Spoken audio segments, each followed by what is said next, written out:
Today, I'll cover two critical topics. First, we'll explore which supplements you should avoid after age 50. Then, I'll share the supplements you should start including as you get older. Let's dive in. Let's begin with the supplements to stay away from, as I mentioned earlier. It's important to note that this advice isn't just my personal view, it's supported by scientific studies and expert recommendations. The first supplement we'll discuss is calcium. It's not advisable to take calcium in pill form. Here's why. Research has revealed, especially in women who used calcium supplements for osteoporosis, an increased risk of heart attacks and strokes. Why is that? Excess calcium can build up in your arteries and even in your kidneys. This is a classic case of too much of a good thing turning harmful. So, what's the alternative? You're better off getting calcium through food.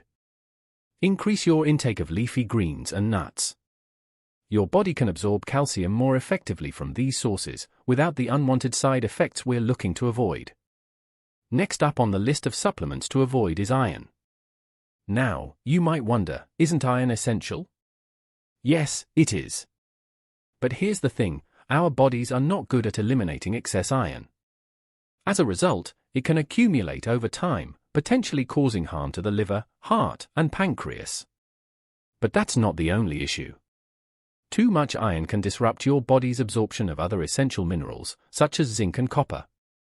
It's like iron is the schoolyard bully, pushing other nutrients out of the way. On top of that, excess iron can lead to the production of free radicals.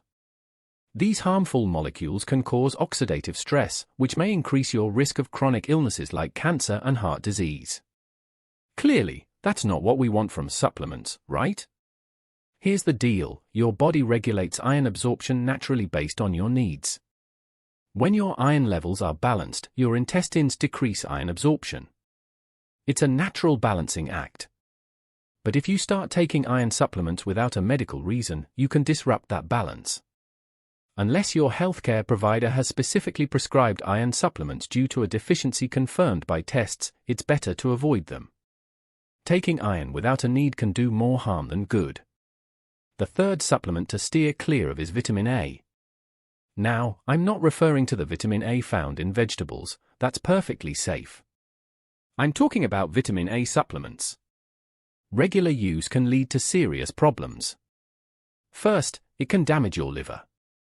The liver acts as your body's filter, and overwhelming it with too much vitamin A is like forcing too much water through a coffee filter, it's not going to end well.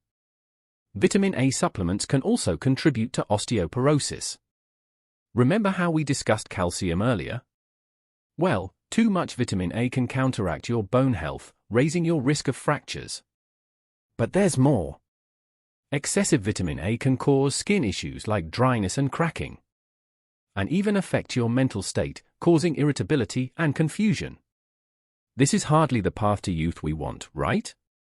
So, how can you safely get the vitamin A your body needs? Stick to natural food sources like cod liver oil, egg yolks, butter, and carrots.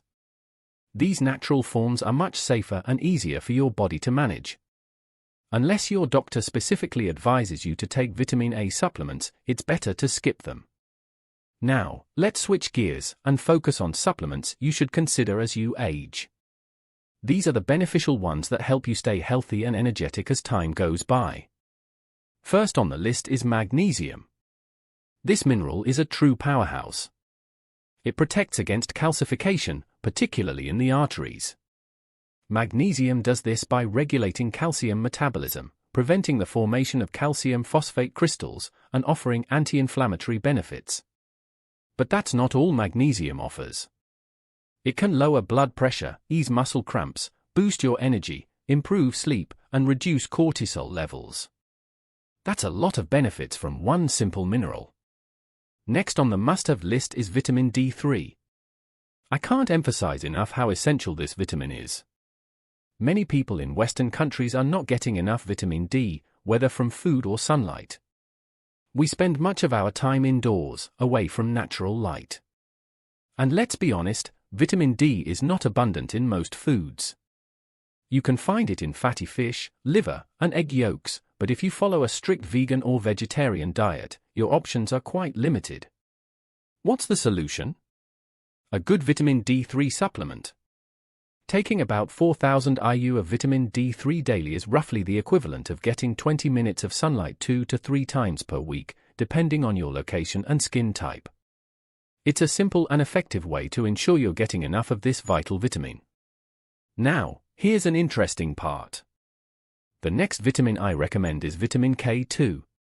It works in harmony with vitamin D3. Think of them as a dynamic duo.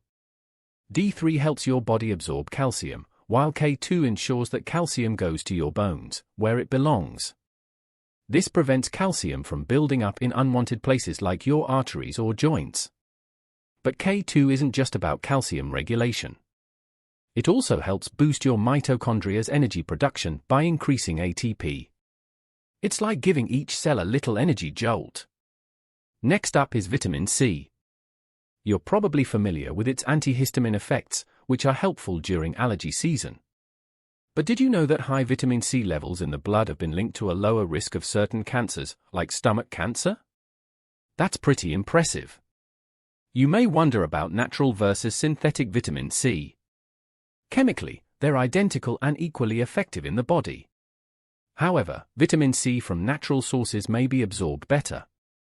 Still, synthetic vitamin C has its place for higher doses, so both are useful. Finally, let's talk about vitamin B12, especially important as we age. If you're over 50, you definitely want to include this in your routine. Here's why. As we age, our stomachs produce less acid. This might seem like a relief if you've had heartburn, but it reduces your ability to absorb vitamin B12 from food. Certain medications, like proton pump inhibitors, used for acid reflux, can further decrease B12 absorption by lowering stomach acid even more. On top of that, we often eat less B12-rich food, like meat, fish, and dairy, as we get older. All of this can lead to a vitamin B12 deficiency. Trust me, you don't want to be deficient in B12, it can cause cognitive issues, nerve damage, and anemia. None of that is fun when you're trying to maintain good health and vitality. So there you have it, folks. The supplements to avoid: calcium, iron, and vitamin A. And the ones to embrace: magnesium, vitamin D3, vitamin K2, vitamin C, and vitamin B12.